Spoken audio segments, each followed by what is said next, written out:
اس دنیا میں کوئی ایسی جگہ نہیں جو خانہ کعبہ کی طرح مقدس اور مرکزی حیثیت رکھتی ہو۔ یہ مقام سعودی عرب میں وادی حجاز میں واقع ہے۔ روزانہ ہزاروں افراد 24 گھنٹے خانہ کعبہ کا طواف کرتے ہیں۔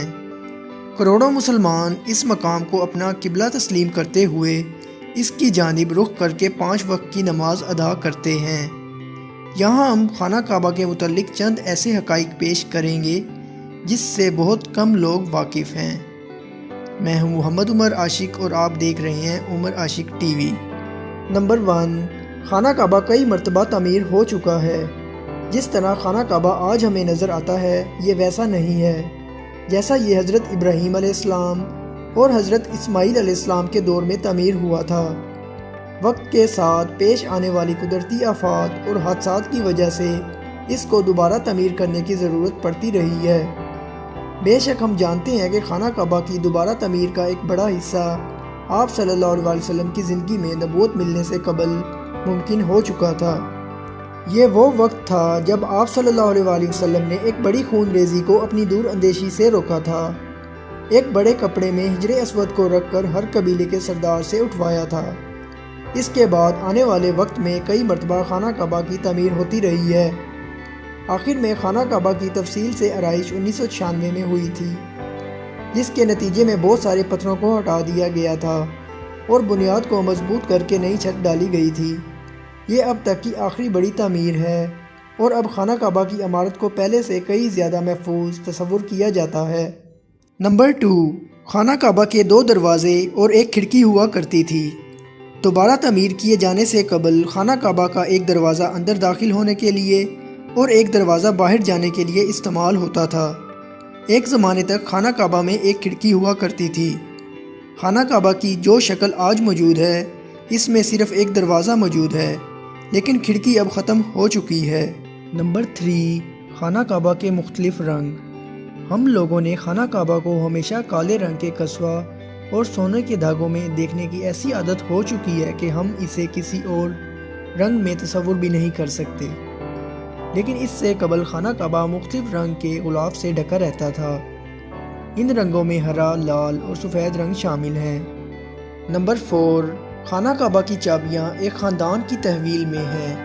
فتح مکہ کے وقت آپ صلی اللہ علیہ وسلم کو خانہ کعبہ کی چابیاں دی گئی تھیں، لیکن بجائے اس کے کہ آپ صلی اللہ علیہ وسلم چابیاں اپنے پاس رکھتے، آپ صلی اللہ علیہ وسلم نے یہ چابیاں بنی شیبہ خاندان کے عثمان بن طلحہ کو واپس کر دیں۔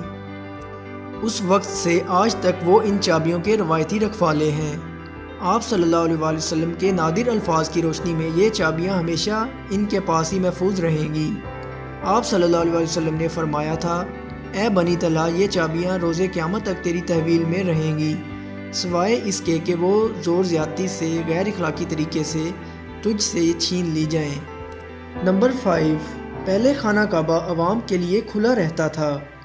پہلے خانہ کعبہ ہفتے میں 2 مرتبہ عوام کے لیے کھلا ہوتا تھا اور کوئی بھی خانہ کعبہ میں داخل ہو کر عبادت کر سکتا تھا، لیکن موجودہ زمانے میں زائرین کی تعداد زیادہ ہونے کی وجہ سے اور دوسری وجوہات کی بنا پر خانہ کعبہ کو اب سال میں صرف 2 مرتبہ کھولا جاتا ہے اور اس میں صرف اعلیٰ شخصیات اور خاص مہمان ہی داخل ہو سکتے ہیں۔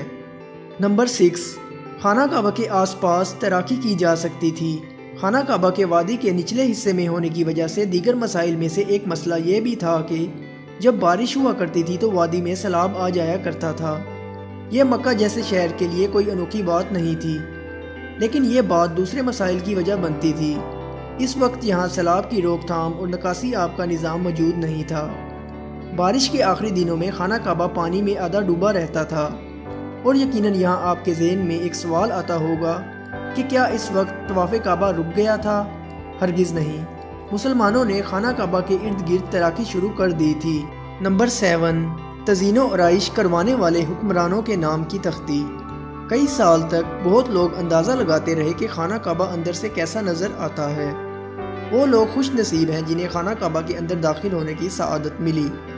خانہ کعبہ کے اندر کا حصہ سنگ مرمر اور ہرے رنگ کے کپڑے سے ڈھکا ہوا ہے۔ نمبر 8، خانہ کعبہ کی تعداد 2 ہے۔ دوستو، خانہ کعبہ کے بالکل اوپر ایک اور خانہ کعبہ موجود ہے اور اس کا ذکر قرآن پاک میں بھی آتا ہے۔ اور آپ صلی اللہ علیہ وآلہ وسلم نے بھی اس بات کی نشاندہی کی ہے۔ نمبر 9، حجر اسود۔ دوستو، آپ نے کبھی اس بات پر غور کیا ہے کہ حجر اسود ہر وقت چاندی کے سانچے میں کیوں گھرا رہتا ہے؟ کچھ لوگوں کا خیال ہے کہ حجر اسود امیاد کی فوج کے ہاتھوں مارے گئے پتھر لگنے کی وجہ سے ٹوٹ گیا تھا جب وہ مکہ پر قابض تھے۔ یہ پتھر عبداللہ بن زبیر کی ملکیت میں تھا۔ کچھ ذرائع کے مطابق حجر اسود بحرین سے تعلق رکھنے والے اسماعیلی گروپ کے ہاتھوں ٹوٹ گیا تھا۔